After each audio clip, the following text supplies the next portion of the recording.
Hey there.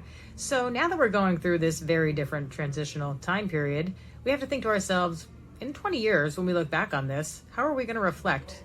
When people ask us, what did you do to help somebody out during the pandemic? Do we have anything to say?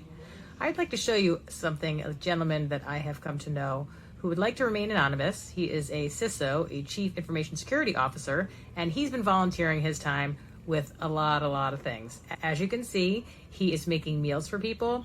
He's delivering them to some people that aren't even expecting him to drop anything off, and others are waiting and helping him pack up things.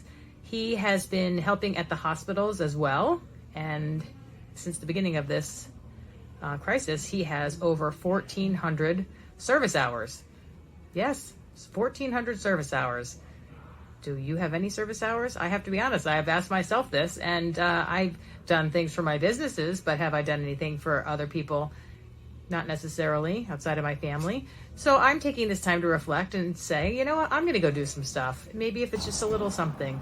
Check on someone who maybe is by themselves during this time period, or go to the grocery store for somebody who can't get out. Something like that. So just give it some thought, and I'm sure everybody can think in their own mind what would be something that would be helpful. But as you can see, this young man in this video is doing some incredible work, and he wanted me to put a video together so that we could possibly inspire others to do something during this time period.